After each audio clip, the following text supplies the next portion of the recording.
ये है दुनिया का सबसे खतरनाक पावरफुल पॉइंट। 30 मील की इस छोटी सी जगह को कंट्रोल करने का मतलब है पूरी दुनिया पे राज करना, और इसे ब्लॉक करने का मतलब है पूरी दुनिया को तबाह कर देना। इस पॉइंट को कहते हैं स्ट्रेट ऑफ हॉर्मुज़।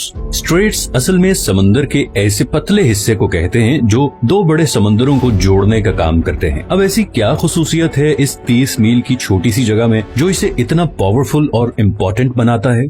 हमारी जमीन के 70% हिस्से पर समंदर हैं, और इन्हीं समंदरों के जरिए दुनिया की 80% ट्रेड होती है। किसी भी वक्त तकरीबन 50,000 समुद्री जहाज इन समंदरों को क्रॉस कर रहे होते हैं। लेकिन बदकिस्मती से इन समंदरों से गुजरना कोई आसान काम नहीं। कुदरती जोग्राफिया की वजह से इन समंदरों में ऐसे स्ट्रेट या चोक पॉइंट्स बने हुए हैं जो अगर किसी भी वजह से ब्लॉक हो जाएं तो पूरी दुनिया की इकोनॉमी हिल के रह जाएगी। यही हुआ था मार्च 2021 में, जब एक कार्गो शिप सुएज कनाल में 6 दिनों के लिए फंस गई थी और पूरी दुनिया को $10 बिलियन का नुकसान उठाना पड़ा। इसके अलावा भी दुनिया में बहुत से चौक पॉइंट्स हैं, जैसे कि पनामा कैनाल जो पैसिफिक और अटलांटिक ओशन के दरमियान ट्रेड को कंट्रोल करती है, केप ऑफ गुड होप जो पूरे अफ्रीकन कॉन्टिनेंट की ट्रेड फ्लो कंट्रोल करता है, स्ट्रेट ऑफ जिब्राल्टर जो कि मेडिटेरेनियन और अटलांटिक सी के दरमियान ट्रेड कंट्रोल करता है, डैनिश स्ट्रेट बाल्टिक और नॉर्थ सी ट्रेड को कंट्रोल करता है, टर्किश स्ट्रेट मेडिटेरेनियन और ब्लैक सी के दरमियान ट्रेड कंट्रोल करता है, और आखिर में स्ट्रेट ऑफ मलाका जो पैसिफिक और इंडियन ओशन की ट्रेड को कंट्रोल करता है। लेकिन इनमें से कोई भी पॉइंट इतना डेंजरस और इम्पोर्टेंट नहीं जितना स्ट्रेट ऑफ हॉर्मुज़ है, और इसकी वजह यह है कि पर्शियन गल्फ और गल्फ ऑफ ओमान को कनेक्ट करने का ये वाहिद रास्ता है, और यहीं से सारे समुद्री जहाज निकल के पूरी दुनिया में जाते हैं।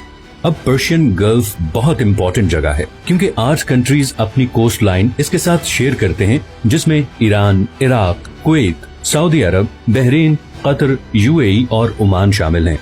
इनमें से 4 मुल्कों के लिए बाकी दुनिया से कनेक्ट करने का वाहिद रास्ता ही स्ट्रेट ऑफ हॉर्मुज़ है। अब अगर आप मिडिल ईस्ट के बारे में थोड़ा बहुत जानते हैं तो ये आपको पता ही होगा कि मिडिल ईस्ट की पहचान उसका तेल है। ये तेल आज भी हमारी दुनिया का सबसे बड़ा एनर्जी सोर्स है। पूरी दुनिया की 33% एनर्जी कंजप्शन तेल से होती है, चाहे वो ट्रांसपोर्ट के जरिए हो, जैसे कि गाड़ी, ट्रेन, जहाज या फिर बिजली बनाने वाले पावर प्लांट्स। इन तमाम सेक्टर्स में 70% ऑयल इस्तेमाल होता है। अब ऑयल का मसला ये है कि ये दुनिया में बहुत कम जगहों पे पाया जाता है।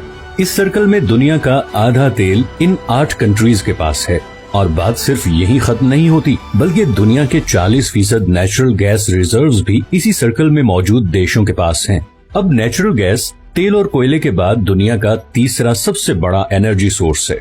ब्रिटिश पेट्रोलियम के मुताबिक ईरान के पास दुनिया में सबसे ज्यादा गैस के रिजर्व्स हैं। तो हम ये कह सकते हैं कि पूरे पर्शियन गल्फ में तेल और नेचुरल गैस के इतने ज्यादा जखायर हैं जितने शायद हमारे पूरे प्लेनेट पे कहीं नहीं, और इसीलिए पूरी दुनिया की 15% एनर्जी सप्लाई इसी पर्शियन गल्फ में मौजूद कंट्री से आती है।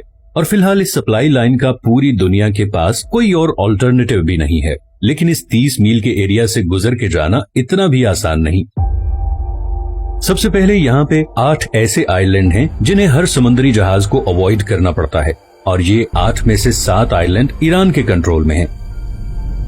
इन 3 आइलैंड्स को यूएई कंट्रोल करना चाहता था, मगर 1970 में ईरानियन मिलिट्री ने इन पर भी कब्जा कर लिया। इस सारे एरिया पे तकरीबन ईरान का ही कंट्रोल है। दूसरा, ये जो रेड हाईलाइटेड एरियाज आप देख रहे हैं, यहाँ पर समुंदर कम गहरा है और ऑयल टैंकर्स के लिए यहाँ से गुजरना तकरीबन नामुमकिन है। इतनी मुशक्कत के बाद पर्शियन गल्फ से निकलने वाला मेजॉरिटी तेल ईस्ट एशिया की तरफ जाता है, जिसमें से 76% तो सिर्फ 5 कंट्रीज के पास जाता है। सबसे पहले आता है चाइना। चाइना दुनिया की दूसरी सबसे बड़ी इकोनॉमी है और दुनिया में सबसे ज्यादा पेट्रोलियम इम्पोर्ट करने वाला मुल्क है। चाइना की टोटल पेट्रोलियम इंपोर्ट का तकरीबन 45% इसी स्ट्रेट ऑफ हॉर्मुज़ से गुजर के आता है।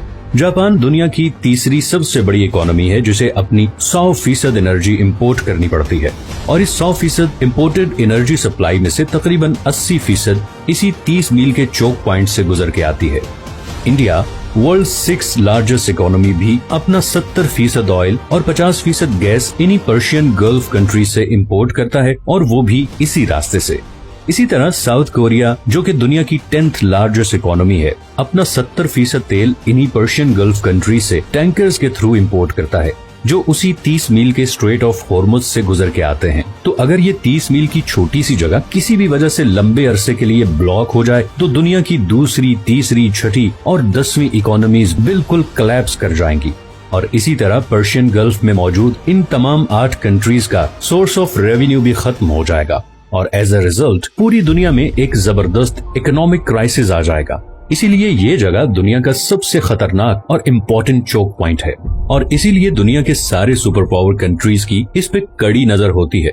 अमेरिका ने भी इसीलिए यूएई, ओमान, इराक, सऊदी अरब और बहरीन में दर्जनों मिलिट्री बेसिस बनाए हुए हैं ताकि वो ईरान पे नजर रख सके और ऑयल की स्मूथ सप्लाई को यकीनी बना सके।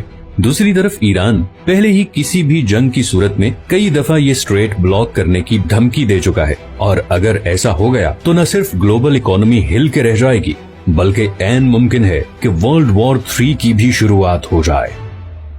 अगर आपको ये वीडियो पसंद आई है तो इसे लाइक और चैनल को सब्सक्राइब जरूर कर लें और अगर आपके पास कोई सजेशंस हैं तो कमेंट में जरूर बताएं।